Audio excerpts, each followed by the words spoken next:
గారు రేవంత్ రెడ్డి గారు ఒకే ఫ్లైట్లో హైదరాబాద్ నుండి ఢిల్లీకో, ఢిల్లీ నుండి హైదరాబాద్లో ఒకే ఫ్లైట్లో వాళ్ళిద్దరు ప్రయాణం చేసి వచ్చినప్పుడు హరీష్ రావు గారు రేవంత్ రెడ్డి గారు కాలు పట్టుకొని సరెండర్ అయినాక ఈ కుట్రలు స్టార్ట్ అయినాయి. నా మీద ఈ స్టోరీలు స్టార్ట్ అయినాయి. మా కుటుంబాన్ని విడగొట్టాలనేటటువంటి కుట్ర స్టార్ట్ అయింది. నేను ఛాలెంజ్ చేస్తూ ఉన్నా, రేవంత్ రెడ్డి గారు మీరు చెప్పండి, ఆ ప్రయాణం జరిగిందా జరగలేదా? హరీష్ రావు గారు మీరు చెప్పండి, ఒకే ఫ్లైట్లో మీరు రేవంత్ రెడ్డి గారితో కలిసి వచ్చిండ్రా రాలేదా? మోసం చేయాలని చెప్పో ఇంకోటి చేయాలని చెప్పో మాట్లాడను, స్ట్రైట్ ఫార్వర్డ్గా ఇష్యూస్ మాట్లాడతా కాబట్టి నన్ను ఇలా బలి చేసి పర్వాలే. కానీ రేపటి నాడు ఇదే ప్రమాదం రామన్నకు కూడా పొంచుంది, రేపటి నాడు ఇదే ప్రమాదం మీకు కూడా పొంచుంది. అల్టిమేట్గా బీఆర్ఎస్ పార్టీని హస్తగతం చేసుకోవడానికి జరుగుతున్నటువంటి కుట్రలో భాగంగానే ఇవాళ నన్ను ఎలిమినేట్ చేయడం జరిగింది. నేను ఇవాళ ఓపెన్గా అడుగుతూ ఉన్నాను, హరీష్ రావు గారికి నేను సూటి ప్రశ్న వేస్తున్నా, ఈ రాష్ట్ర ముఖ్యమంత్రి రేవంత్ రెడ్డి గారు కూడా నేను సూటి ప్రశ్న వేస్తున్నా. నా మీద కుట్రలు ఎప్పటి నుండి ప్రారంభమైనాయి? ఎప్పుడైతే హరీష్ రావు గారు రేవంత్ రెడ్డి గారు ఒకే ఫ్లైట్లో హైదరాబాద్ నుండి ఢిల్లీకో, ఢిల్లీ నుండి హైదరాబాద్లో ఒకే ఫ్లైట్లో వాళ్ళిద్దరు ప్రయాణం చేసి వచ్చినప్పుడు హరీష్ రావు గారు రేవంత్ రెడ్డి గారు కాలు పట్టుకొని సరెండర్ అయినాక ఈ కుట్రలు స్టార్ట్ అయినాయి. నా మీద ఈ స్టోరీలు స్టార్ట్ అయినాయి. మా కుటుంబాన్ని విడగొట్టాలనేటటువంటి కుట్ర స్టార్ట్ అయింది. నేను ఛాలెంజ్ చేస్తూ ఉన్నా, రేవంత్ రెడ్డి గారు మీరు చెప్పండి, ఆ ప్రయాణం జరిగిందా జరగలేదా? హరీష్ రావు గారు మీరు చెప్పండి, ఒకే ఫ్లైట్లో మీరు రేవంత్ రెడ్డి గారితో కలిసి వచ్చిండ్రా రాలేదా? మోసం చేయాలని చెప్పో ఇంకోటి చేయాలని చెప్పో మాట్లాడను, స్ట్రైట్ ఫార్వర్డ్గా ఇష్యూస్ మాట్లాడతా కాబట్టి నన్ను ఇలా బలి చేసి పర్వాలే. కానీ రేపటి నాడు ఇదే ప్రమాదం రామన్నకు కూడా పొంచుంది, రేపటి నాడు ఇదే ప్రమాదం మీకు కూడా పొంచుంది.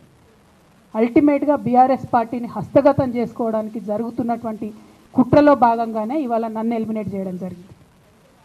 నేను ఇవాళ ఓపెన్గా అడుగుతూ ఉన్నాను, హరీష్ రావు గారికి నేను సూటి ప్రశ్న వేస్తున్నా, ఈ రాష్ట్ర ముఖ్యమంత్రి రేవంత్ రెడ్డి గారు కూడా నేను సూటి ప్రశ్న వేస్తున్నా. నా మీద కుట్రలు ఎప్పటి నుండి ప్రారంభమైనాయి? ఎప్పుడైతే హరీష్ రావు గారు రేవంత్ రెడ్డి గారు ఒకే ఫ్లైట్లో హైదరాబాద్ నుండి ఢిల్లీకో, ఢిల్లీ నుండి హైదరాబాద్లో ఒకే ఫ్లైట్లో వాళ్ళిద్దరు ప్రయాణం చేసి వచ్చినప్పుడు హరీష్ రావు గారు రేవంత్ రెడ్డి గారు కాలు పట్టుకొని సరెండర్ అయినాక ఈ కుట్రలు స్టార్ట్ అయినాయి. నా మీద ఈ స్టోరీలు స్టార్ట్ అయినాయి. మా కుటుంబాన్ని విడగొట్టాలనేటటువంటి కుట్ర స్టార్ట్ అయింది. నేను ఛాలెంజ్ చేస్తూ ఉన్నా, రేవంత్ రెడ్డి గారు మీరు చెప్పండి, ఆ ప్రయాణం జరిగిందా జరగలేదా? హరీష్ రావు గారు మీరు చెప్పండి, ఒకే ఫ్లైట్లో మీరు రేవంత్ రెడ్డి గారితో కలిసి వచ్చిండ్రా రాలేదా?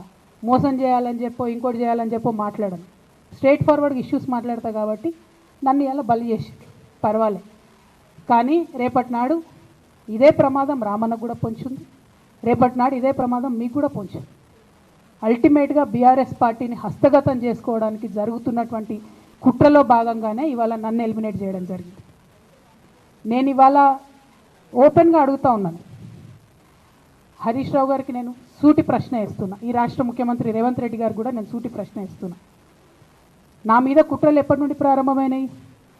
ఎప్పుడైతే హరీష్ రావు గారు రేవంత్ రెడ్డి గారు ఒకే ఫ్లైట్లో హైదరాబాద్ నుండి ఢిల్లీకో, ఢిల్లీ నుండి హైదరాబాద్లో ఒకే ఫ్లైట్లో వాళ్ళిద్దరు ప్రయాణం చేసి వచ్చినప్పుడు హరీష్ రావు గారు రేవంత్ రెడ్డి గారు కాలు పట్టుకొని సరెండర్ అయినాక ఈ కుట్రలు స్టార్ట్ అయినాయి. నా మీద ఈ స్టోరీలు స్టార్ట్ అయినాయి. మా కుటుంబాన్ని విడగొట్టాలనేటటువంటి కుట్ర స్టార్ట్ అయింది. నేను ఛాలెంజ్ చేస్తూ ఉన్నా, రేవంత్ రెడ్డి గారు మీరు చెప్పండి, ఆ ప్రయాణం జరిగిందా జరగలేదా? హరీష్ రావు గారు మీరు చెప్పండి, ఒకే పార్టీ వ్యతిరేకమా సామాజిక తెలంగాణ నినాదానికి? బీఆర్ఎస్ పార్టీకి సామాజిక తెలంగాణ అవసరం లేదా? భౌగోళిక తెలంగాణ వస్తే సరిపోతుందా? బంగారు తెలంగాణ కావాలని కేసీఆర్ గారు ఇచ్చిన నినాదమే కదా. బంగారు తెలంగాణ అంటే ఏంది? హరీష్ రావు ఇంట్లో బంగారం ఉంటే, సంతోష్ రావు ఇంట్లో బంగారం ఉంటే బంగారు తెలంగాణ అవుతుందా? కాదు కదా. ప్రతి ఒక్క సమాజం బాగుంటేనే బంగారు తెలంగాణ అవుతుంది. నేను అదే కదా మాట్లాడినా. దానికి ఇష్టం వచ్చినట్టు నా మీద స్టోరీ లేపిస్తే నేను భవన్లో పోయి కూర్చొని బాజాప్తా, ఎక్కడో కాదు, బయట ప్రెస్ మీట్ పెట్టలేదు, ఏ ప్రెస్ క్లబ్లో పెట్టలేదు, డైరెక్ట్గా తెలంగాణ భవన్ నా ఆఫీస్ అండి, నా పార్టీ భవన్లో పోయి కూర్చొని నేనేం చెప్పినా, నా మీద కుట్రలు జరుగుతున్నది, నా మీద విష ప్రచారం జరుగుతున్నది అని చెప్పిన. నేను రామన్నను బుజ్జగించి గడ్డం పట్టుకొని అడుగుతా ఉన్నా, అన్న నీ చెల్లెని, ఒక మహిళా ఎమ్మెల్సీని మన పార్టీ ఆఫీస్లో కూర్చొని నా మీద కుట్రలు జరుగుతున్నాయని నేనంటే మీరు వర్కింగ్ ప్రెసిడెంట్గా ఉన్నారన్నా, ఫోన్ చేయరా అన్న నాకు? ఏమైంది బేటా ఎందుకు బాధపడుతున్నావు అని ఫోన్ చేయరా? Congress party official PRO tweet చేస్తాడు, ముఖ్యమంత్రి గారి పిఆర్ఓ, ఈ పాల వ్యాపారంలో అవినీతి జరిగిందని. తెల్లారి 2-3 పేపర్లలో వస్తుంది.